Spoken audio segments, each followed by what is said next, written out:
નમસ્કાર દર્શક મિત્રો, મિડ ડે ન્યૂઝમાં આપનું સ્વાગત છે। સૌપ્રથમ જોઈએ આજના મુખ્ય સમાચાર। પ્રધાનમંત્રી નરેન્દ્ર મોદીએ મન કી બાતમાં કાળા નાણાંનો અંત લાવવા 30 સપ્ટેમ્બર સુધી બેનામી સંપત્તિ જાહેર કરવા નાગરિકોને કર્યું આહવાન। 41 વર્ષ પહેલા લદાયેલી કટોકટીને ગણાવ્યો ઇતિહાસનો કાળો અધ્યાય। કહ્યું, અમારી સરકાર લોકશક્તિને દ્રઢ બનાવવામાં રાખે છે વિશ્વાસ। કેન્દ્રીય નાણામંત્રી અરુણ જેટલીએ આર્થિક સુધારાને ટાળવા લોકશાહીમાં વંશવાદ અને ભ્રષ્ટાચાર માટે કોંગ્રેસને ઠેરવી જવાબદાર।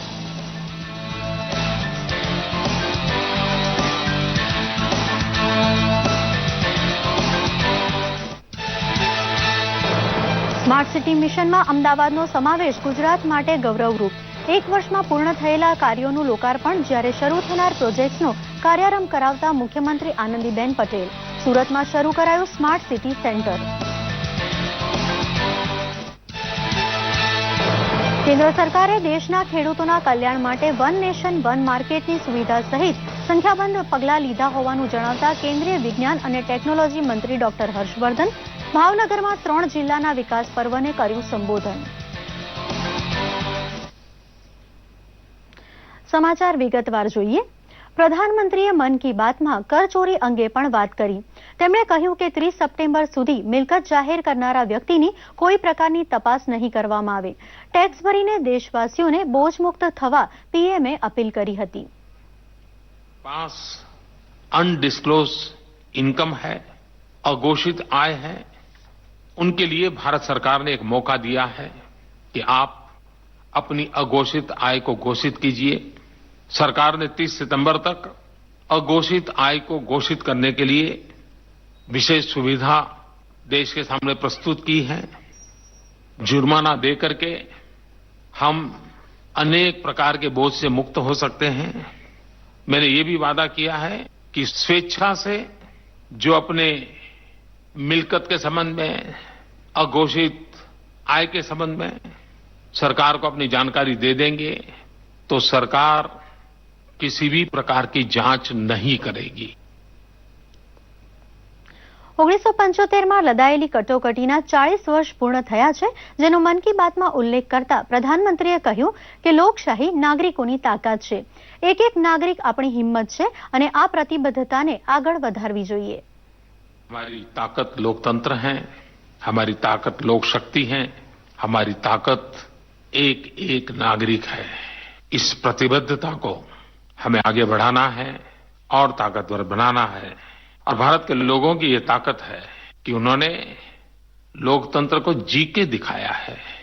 अखबारों पर ताले लगे हो, रेडियो एक ही भाषा बोलता हो, लेकिन दूसरी तरफ देश की जनता मौका पड़ते ही लोकतांत्रिक शक्तियों का परिचय करवा दे, ये बातें किसी देश के लिए बहुत बड़ी शक्ति का रूप है। भारत के सामान्य मानवीय की लोकतांत्रिक शक्ति का उत्तम उदाहरण आपातकाल में प्रस्तुत हुआ है। और लोकतांत्रिक शक्ति का वो परिचय बार बार देश को याद कराते रहना चाहिए।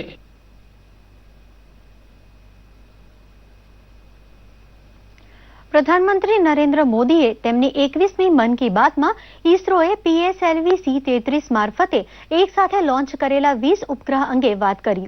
20માંથી 2 ઉપગ્રહ એવા હતા જે વિદ્યાર્થીઓએ બનાવ્યા હતા, જેની પ્રશંસા કરતા પ્રધાનમંત્રીએ આગામી પેઢીને વિજ્ઞાનમાં કારકિર્દી બનાવવા આહવાન કર્યું હતું।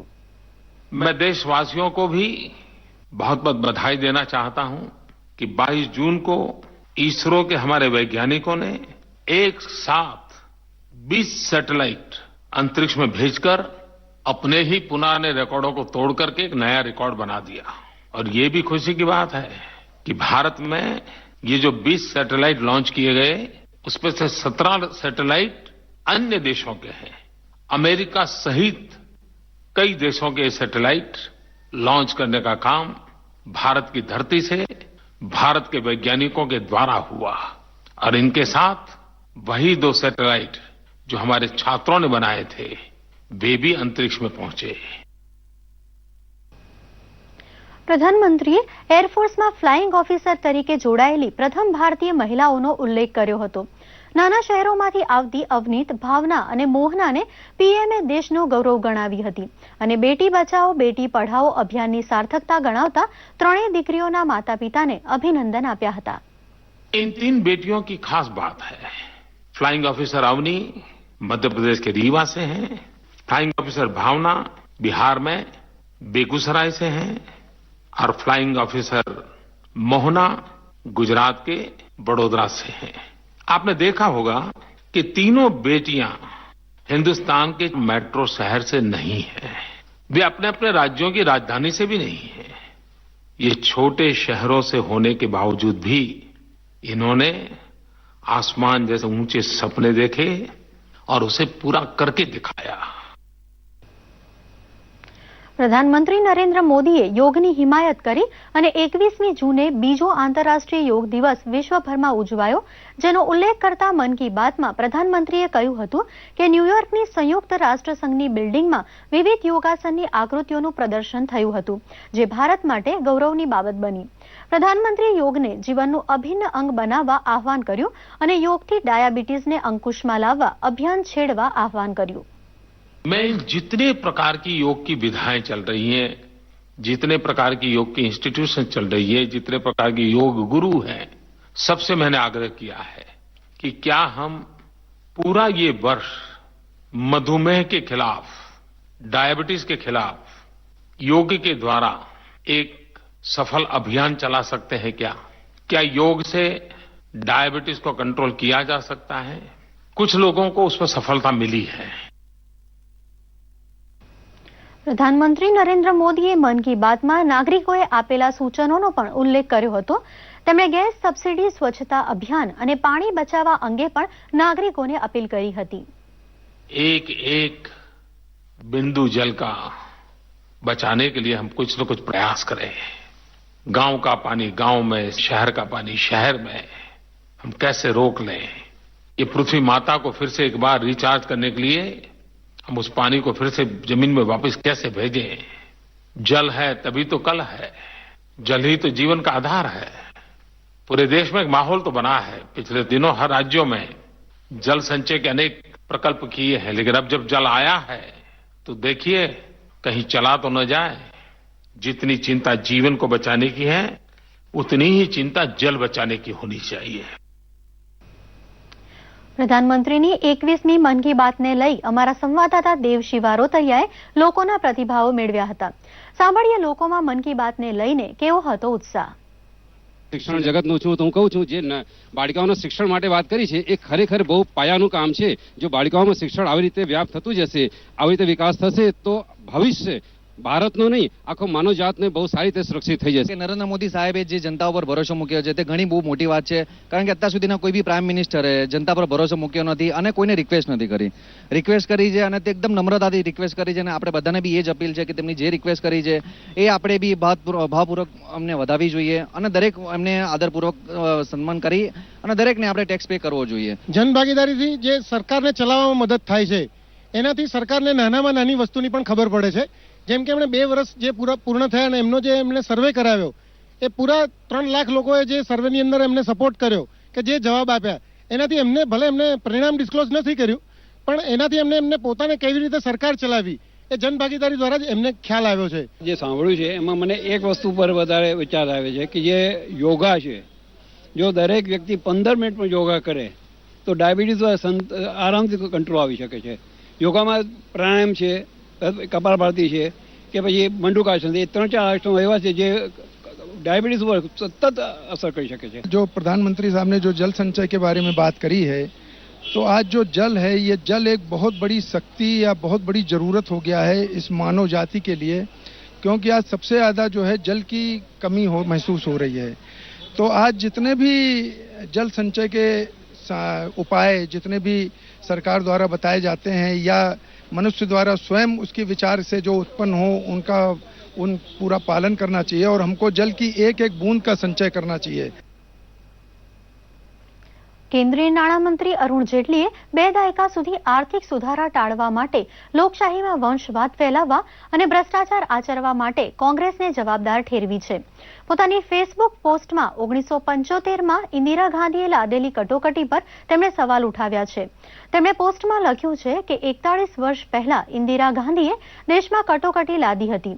જેટલીએ કહ્યું કે કટોકટીનો હેતુ દેશમાં આપખુદશાહી સ્થાપવાનો હતો. પોતાની પોસ્ટમાં જેટલીએ સવાલ ઉઠાવ્યો છે કે શું કોંગ્રેસ આ તમામ મુદ્દાઓ પર મંથન કરશે?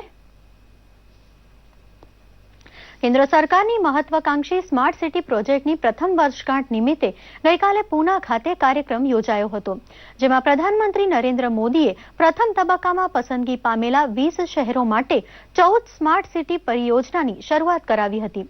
આ ઉપરાંત પ્રધાનમંત્રીએ સ્માર્ટ નેટ પોર્ટલ અને મેક યોર સિટી સ્માર્ટ સ્પર્ધાની પણ શરૂઆત કરાવી હતી. આ પ્રસંગે સ્માર્ટ સિટી મિશનના પ્રથમ તબક્કામાં પસંદગી પામેલા 20 શહેરો વિડીયો કોન્ફરન્સિંગથી કાર્યક્રમમાં જોડાયા હતા અને કાર્યોની જાણકારી આપી હતી. જમ્મુ અને કાશ્મીરના પંપોરમાં સીઆરપીએફના જવાનોને લઈ જઈ રહેલી બસ પર ગઈકાલે આતંકીઓએ હુમલો કર્યો હતો. આ હુમલામાં સેનાના 8 જવાનો શહીદ થયા હતા અને 20 ઘાયલ થયા હતા. ત્યારબાદ સેના અને આતંકીઓ વચ્ચે થયેલી અથડામણમાં 2 આતંકીઓ ઠાર મરાયા હતા. આતંકવાદી જૂથ લશ્કરે તોયબા દ્વારા આ હુમલો કરાયો હોવાનું મનાય છે. પ્રધાનમંત્રી નરેન્દ્ર મોદી અને કેન્દ્રીય ગૃહમંત્રી રાજનાથસિંહે પણ ટ્વીટ કરીને આ ઘટના અંગે દુઃખ વ્યક્ત કર્યું હતું. સ્માર્ટ સિટી મિશન હેઠળ 1 વર્ષ અગાઉ શરૂ કરાયેલ કાર્યોનું મુખ્યમંત્રી આનંદીબેન પટેલના હસ્તે લોકાર્પણ કરાયું હતું. અમદાવાદની NHL મ્યુનિસિપલ મેડિકલ કોલેજ ખાતે એમણે 4 લેક્ચર હોલનું લોકાર્પણ કર્યું હતું. સરકાર દ્વારા મેડિકલ કોલેજમાં વધેલ સીટને ધ્યાનમાં રાખી 1700 લાખના ખર્ચે મેડિકલ કોલેજમાં અદ્યતન સુવિધાવાળા લેક્ચર હોલ બનાવવામાં આવ્યા છે. આ પ્રસંગે મુખ્યમંત્રી દ્વારા આંગણવાડી બહેનો દ્વારા બનાવવામાં આવેલ આંગણવાડી માટે ઉપયોગી એપ્લિકેશન પણ લોન્ચ કરી હતી. પ્રધાનમંત્રી નરેન્દ્ર મોદી દ્વારા શરૂ કરાયેલ સ્માર્ટ સિટી મિશનને 1 વર્ષ પૂર્ણ થતા સુરત મહાનગરપાલિકા દ્વારા નિર્મિત સ્માર્ટ સિટી સેન્ટરનું લોકાર્પણ કરવામાં આવ્યું હતું. ₹4 કરોડના ખર્ચે નિર્મિત સેન્ટરનું રાજ્યના નાણામંત્રી સૌરભભાઈ પટેલ દ્વારા લોકાર્પણ કરવામાં આવ્યું હતું. તેમજ ₹39 કરોડના ખર્ચે તૈયાર થયેલ ITMS એપ્લિકેશનને પણ લોન્ચ કરવામાં આવી હતી. સેન્ટરની શરૂઆત કરવાથી રાત્રિ સફાઈ કામગીરીનું મોનિટરિંગ, અનઅધિકૃત રસ્તા ખોદકામ, કચરાના કન્ટેનર લિફ્ટિંગ, રોડ રિપેરિંગ, કાચા પાકા દબાણ સહિતની માહિતી ઝડપથી એકત્ર કરી શકાશે.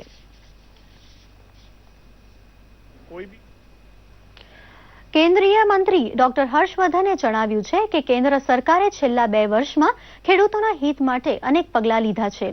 ખેડૂતો તેમના ઉત્પાદનો સીધા જ વેચી શકે તે માટે વન નેશન વન માર્કેટની સુવિધા ઊભી કરી છે. ભાવનગરની મુલાકાતે આવેલા ડોક્ટર હર્ષવર્ધને ભાવનગર, બોટાદ અને અમરેલી જિલ્લાના વિકાસ પર્વને સંબોધન કર્યું હતું. તેમાં તેમણે 2 વર્ષમાં મોદી સરકારે હાંસલ કરેલી ઉપલબ્ધિઓ અંગે માહિતી આપી હતી. બાદમાં તેમણે પત્રકાર પરિષદને પણ સંબોધી હતી. કેન્દ્ર સરકારના સૂક્ષ્મ, લઘુ અને મધ્યમ ઉદ્યોગોના મંત્રી કલરાજ મિશ્ર ગઈકાલે જામનગરની મુલાકાતે હતા. જામનગરના ઉદ્યોગકારો સાથે બેઠક અને ભાજપા વિકાસ પર્વ નિમિત્તે આવેલા શ્રી મિશ્રએ પત્રકાર પરિષદ સંબોધી હતી. દૂરદર્શન સાથે વાતચીત કરતા શ્રી મિશ્રએ કેન્દ્ર સરકારની મોટાભાગની યોજનાઓનો લાભ સીધો જનતા લઈ રહી હોવાનો ઉલ્લેખ કરતા જણાવ્યું કે વચોટિયા પ્રથા બંધ કરી નાણાંનો સ્ત્રોત સીધો જ લાભકર્તાઓ સુધી પહોંચાડવાની સરકારની નેમ છે અને એ દિશામાં સરકાર પગલાં ઉઠાવી રહી છે.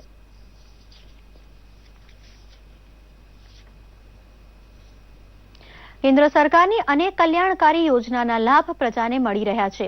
આ યોજનાઓમાં પ્રધાનમંત્રી મુદ્રા યોજના પણ સામેલ છે. આ યોજનાના લાભ મળતા કેન્દ્ર શાસિત પ્રદેશ દીવ દમણમાં લોકોનું જીવન સ્તર સુધર્યું છે. જોઈએ એક અહેવાલ. દીવ દમણમાં અનેક લોકો પગભર થયા છે. આવક વધવાની સાથે કેટલાક લોકો એકબીજાને રોજગારી પણ આપી રહ્યા છે. આવો જ કિસ્સો હૈયાતભાઈનો છે. મીઠાઈના બોક્સ બનાવનારને ત્યાં કામ કરતા હૈયાતભાઈ હવે પોતે જ કારખાનાના માલિક છે અને અનેકને રોજગારી આપે છે. देना बैंक गया और देना बैंक के मैनेजर से बात की और वहाँ पता चला कि ये प्रधानमंत्री मुद्रा योजना चल रही है, तो उन्होंने मुझे 50,000 का लोन दिया और मैं खुद का किया, मैंने ये खुद का हो गया और मैं आज बहुत खुश हूँ प्रधानमंत्री की योजना से और मुझे 50,000 का लोन मिल गया है. 1 જુલાઈથી અમારા સાંજના સમાચાર બુલેટિનનો સમય બદલાઈ રહ્યો છે. હવે 6:30 ને બદલે 7 વાગે અને તે પણ અડધો કલાકનું બુલેટિન રજૂ થશે. ન્યૂઝ એટ 7 સાંજના સમાચાર 7ના ટકોરે ફરી એકવાર નવા રૂપ નવલા કલેવર સાથે. હવે અડધા કલાકનું બુલેટિન. ગુજરાતના ખૂણે ખૂણાની ખબર સાથે સાથે મહત્વના સમાચાર પર ચર્ચા અને હવામાનના રોજે રોજના હાલ. 1 જુલાઈથી રોજ સાંજે 6:30 ને બદલે 7 વાગે નિહાળવાનું ચૂકશો નહીં. News at 7. દર્શક મિત્રો, આ સાથે જ આ સમાચાર બુલેટિન અહીં સમાપ્ત કરીએ છીએ. નમસ્કાર.